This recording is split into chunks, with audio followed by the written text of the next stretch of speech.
حاضرین کرام، السلام علیکم ورحمۃ اللہ وبرکاتہ۔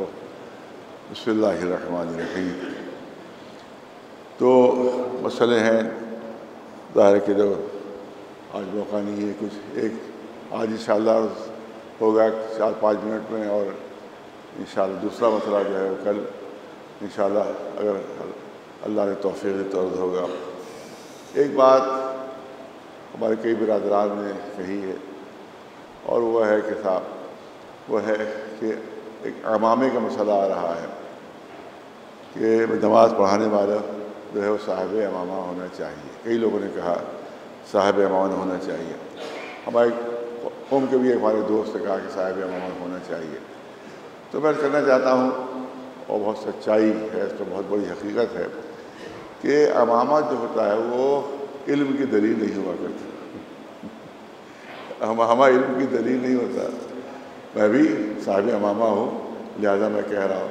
میرے والد بھی امامہ پہنتے تھے، میرے دادا بھی، میرے پردادا بھی، میرے سگڑ دادا بھی، سب امامہ پہنتے تھے۔ لیکن اس کے بعد بھی حقیقت ہے کہ امامہ علم کی دلیل نہیں ہوتا، نہ شیروانی ٹوپی جو ہے وہ جہالت کی دلیل ہوتی ہے۔ یہ دونوں چیزیں جو ہے وہ کسی چیز کی دلیل نہیں ہے۔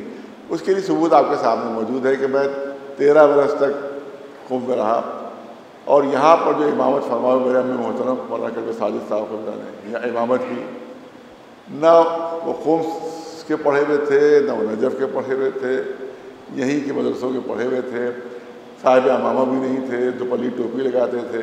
لیکن کیا کسی کو ان کی علمیت پہ شک ہے؟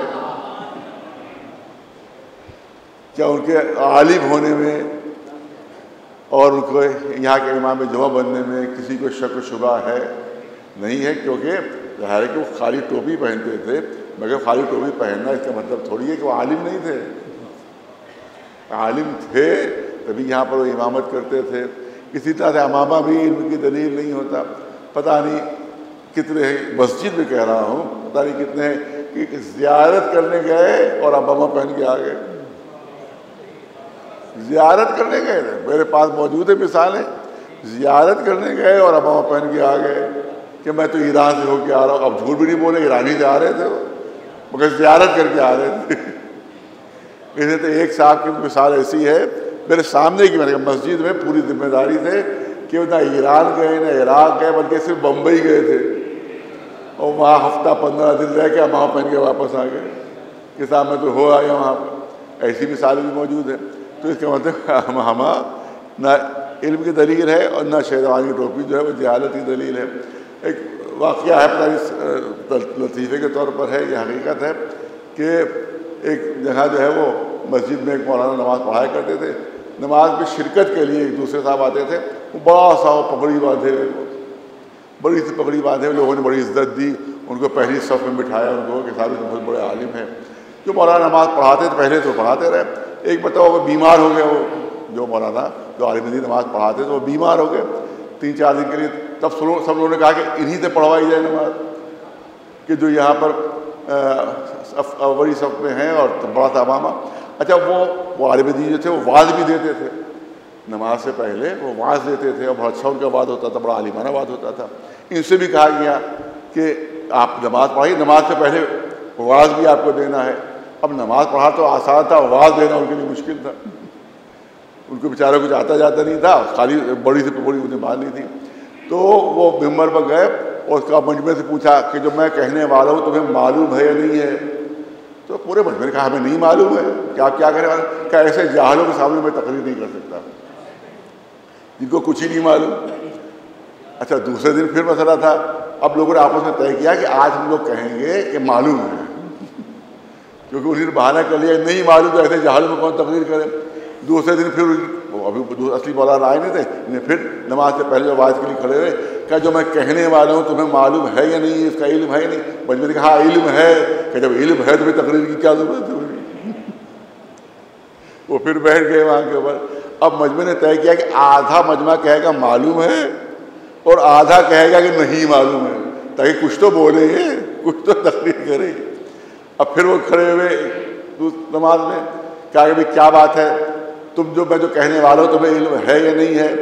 تو آدھے مجمع نے کہا معلوم ہے اور آدھے نے کہا نہیں معلوم ہے. کہنے جن کو معلوم ہے ان کو بتا دیں، جن کو نہیں معلوم ہے. میری تقریر کی کوئی ضرورت نہیں. اس کا مطلب ہے کہ اتنی بڑی پگڑی ان کی بندھی ہوئی تھی مگر علم میں وہ بالکل زیرو تھے. صحیح واقعہ بیان کر رہا ہوں. مولانا ابن حسن صاحب نونہروی اتنا بڑا عالم مگر عمامہ نہیں پہنتے تھے.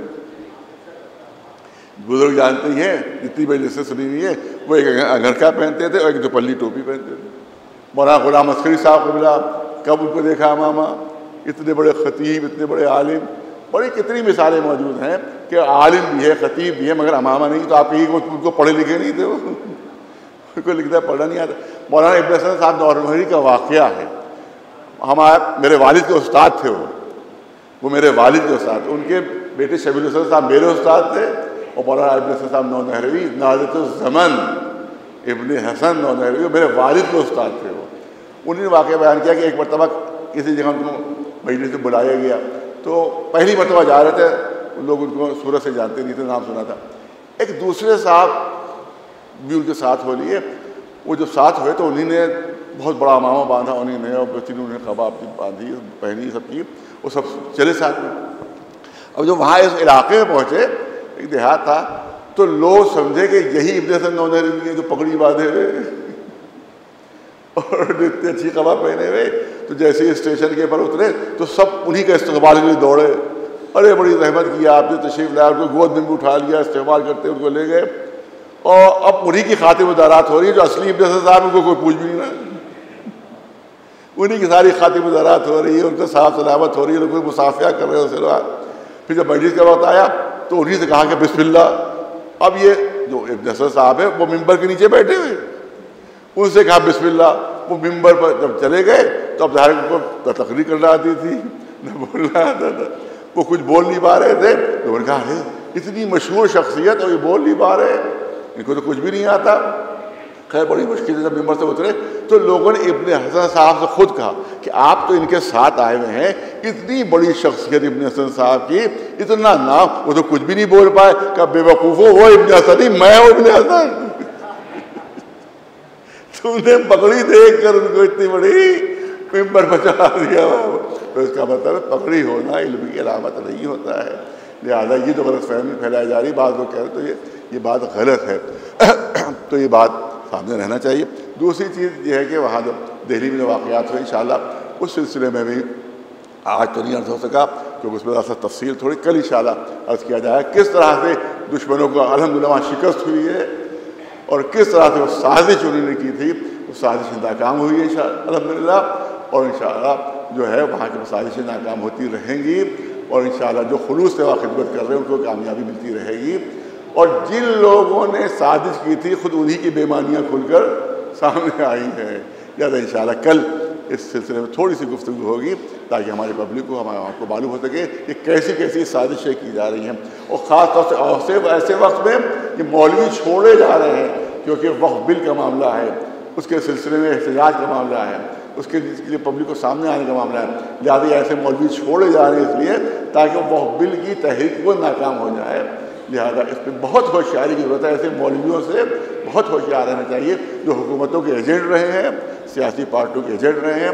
اور وہ کوشش یہ کریں گے اس سے پہلے بھی اور آج بھی کوشش یہی ہو رہی ہے کہ ہماری یہ وقف بل کی تحریک ناکام ہو. اس لیے سب کے سب ایک دم سے پیلوں سے نکل آئے ہیں اور ایک دم سے انہوں نے میرے خلاف میں اور اس کے خلاف بولنا شروع کر دیا. لہٰذا بہت ہوشیاری اور بہت بیداری کی ضرورت ہے.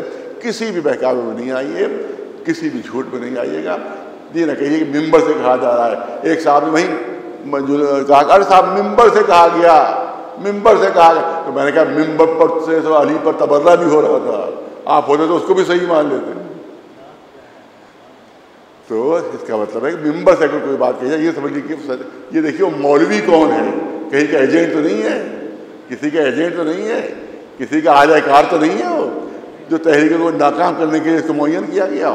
یہ بات پیش نظر رکھنا ضروری. انشاءاللہ اس پر کل گفتگو ہوگی. نعرہ تکبیر، نعرہ تکبیر، نعرہ رسالت، نعرہ رسالت، نعرہ حیدری، نعرہ حیدری. لبیک یا حسین، لبیک یا حسین، لبیک یا مہدی، لبیک یا مہدی. صلوات بر محمد وآل محمد.